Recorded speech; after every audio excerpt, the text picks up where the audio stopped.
오늘은 데살로니가 후서 강의 두 번째 시간입니다.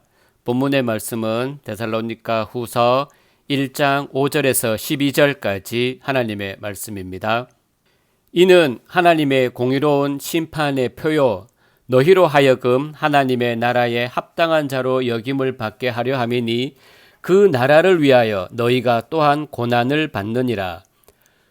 너희로 환난을 받게 하는 자들에게는 환난으로 갚으시고 환난을 받는 너희에게는 우리와 함께 안식으로 갚으시는 것이 하나님의 공이시니 주 예수께서 자기의 능력의 천사들과 함께 하늘로부터 불꽃 가운데에 나타나실 때에 하나님을 모르는 자들과 우리 주 예수의 복음에 복종하지 않는 자들에게 형벌을 내리시리니 이런 자들은 주의 얼굴과 그의 힘의 영광을 떠나 영원한 멸망의 형벌을 받으리로다. 그날에 그가 강림하사 그의 성도들에게서 영광을 받으시고 모든 믿는 자들에게서 놀랍게 여김을 얻으시리니 이는 우리의 증거가 너희에게 믿어졌음이라. 이러므로 우리도 항상 너희를 위하여 기도함은 우리 하나님이 너희를 그 부르심에 합당한 자로 여기시고 모든 선을 기뻐함과 믿음의 역사를 능력으로 이루게 하시고 우리 하나님과 주 예수 그리스도의 은혜대로 우리 주 예수의 이름이 너희 가운데서 영광을 받으시고 너희도 그 안에서 영광을 받게 하려 함이라. 아멘. 하나님의 말씀입니다. 본문의 말씀으로 하나님의 공의라고 하는 제목으로 같이 은혜를 받도록 하겠습니다.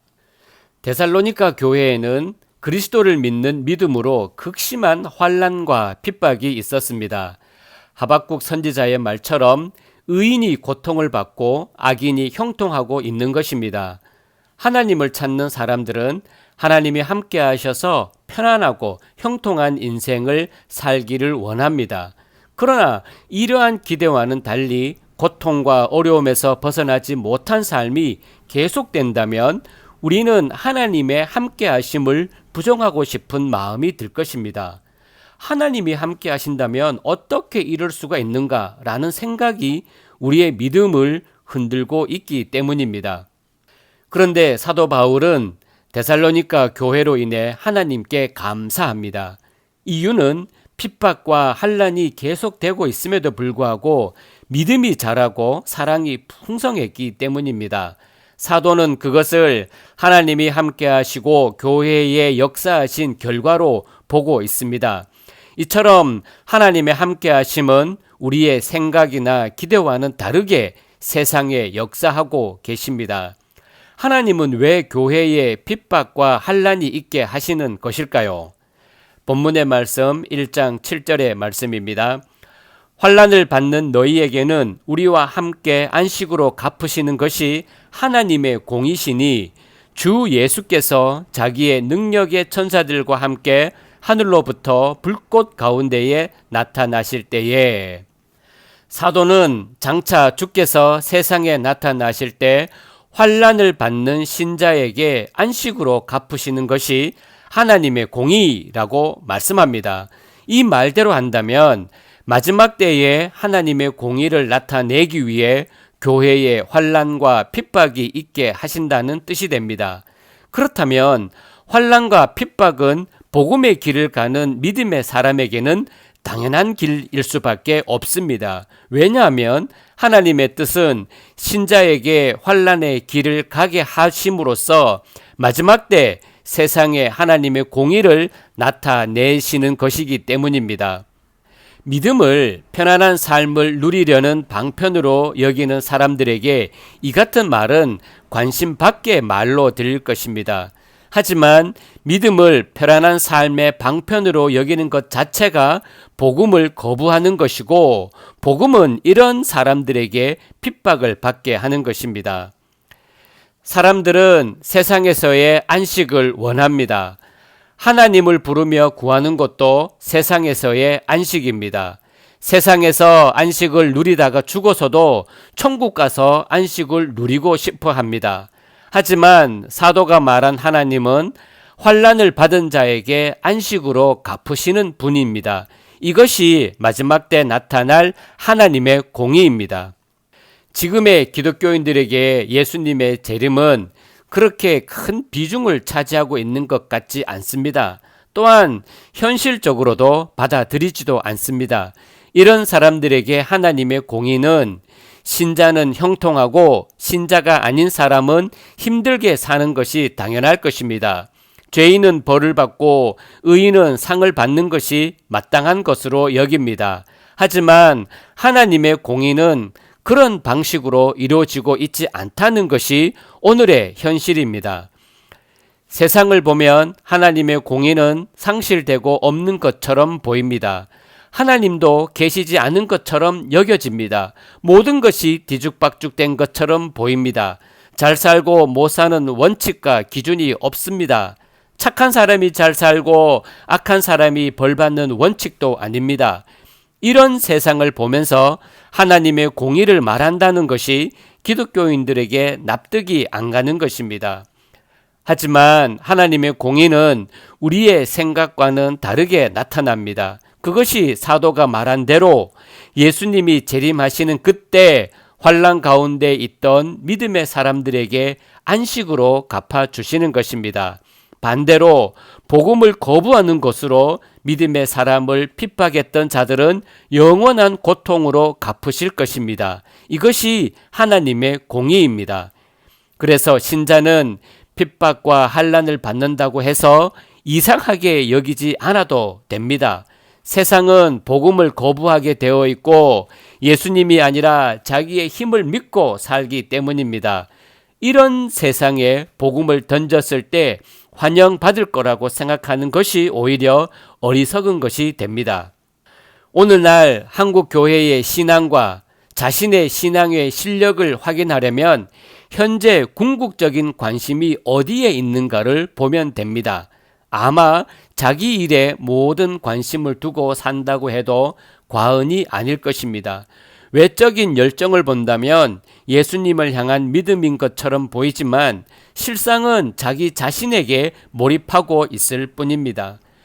세상에서 자신의 삶에만 집중한다면 예수님이 나타나심으로 이루어질 참된 현실에 대해서는 마음이 가지 않게 됩니다. 다시 말해서 기독교인들이 자기와 자기 교회에 관심을 집중함으로 인해서 신앙에 있어서 중요한 예수 그리스도의 죽으심과 부활, 그리고 반드시 다시 오시겠다고 약속하신 재림에 관한 관심을 놓치고 살아간다는 것입니다. 여러분들은 진정으로 예수님을 기다리고 있습니까? 예수님이 오심으로 이루어질 생명과 영광의 세계가 무엇인가를 알고 싶은 열망이 있습니까? 만약 이런 문제에 대해 전혀 마음의 감동과 움직임이 없다면 어쩌면 우리는 예수님에 대해서는 그저 구경꾼에 불과한 자로 사는 것입니다. 구경꾼으로 살아도 구원을 받느냐 받지 못하느냐의 문제를 말하고자 하는 것이 아닙니다. 제가 말하고 싶은 것은 구경꾼의 자세로 있으면서 예수님의 오심을 기다리고 예수님께 소망을 두는 신자가 누릴 수 있는 기쁨과 감사와 넘치는 열망을 경험할 수 없게 된다는 것입니다. 이것이 신자의 가난함입니다. 본문의 말씀 7절에서 9절까지의 말씀입니다.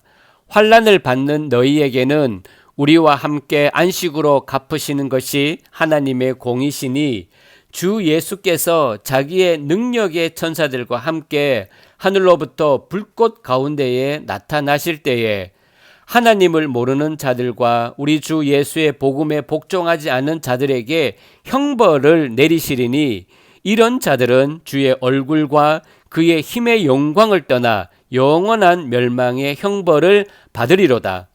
예수님이 나타나실 때 형벌을 받을 자들은 하나님을 모르고 주 예수의 복음에 복종하지 않은 사람들입니다. 이런 자들에게 영원한 멸망의 형벌이 약속되어 있습니다.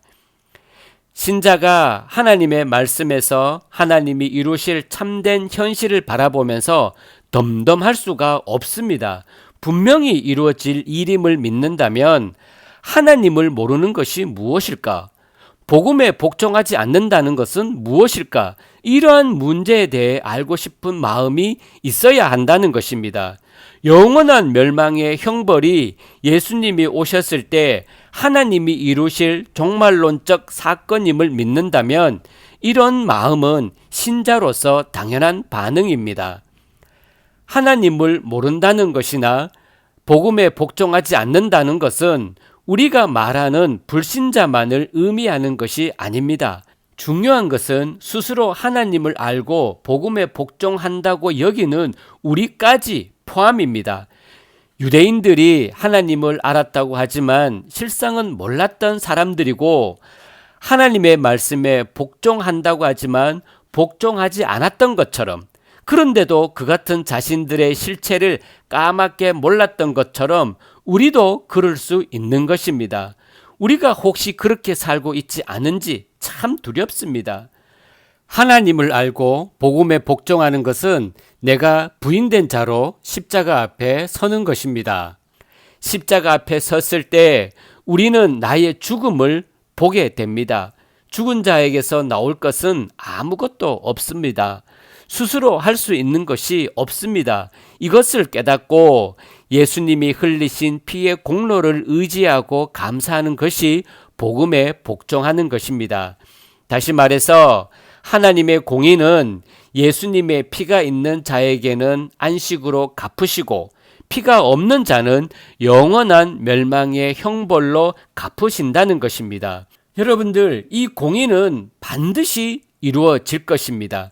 이것이 여러분의 믿음이 되어서 세상에서 많은 것을 누리고 사는 것에 마음을 두기보다는 예수님이 오셨을 때 세상에 행하실 하나님의 공의에 마음을 두시며 살아가시기를 간절히 존귀하신 예수님의 이름으로 축복합니다.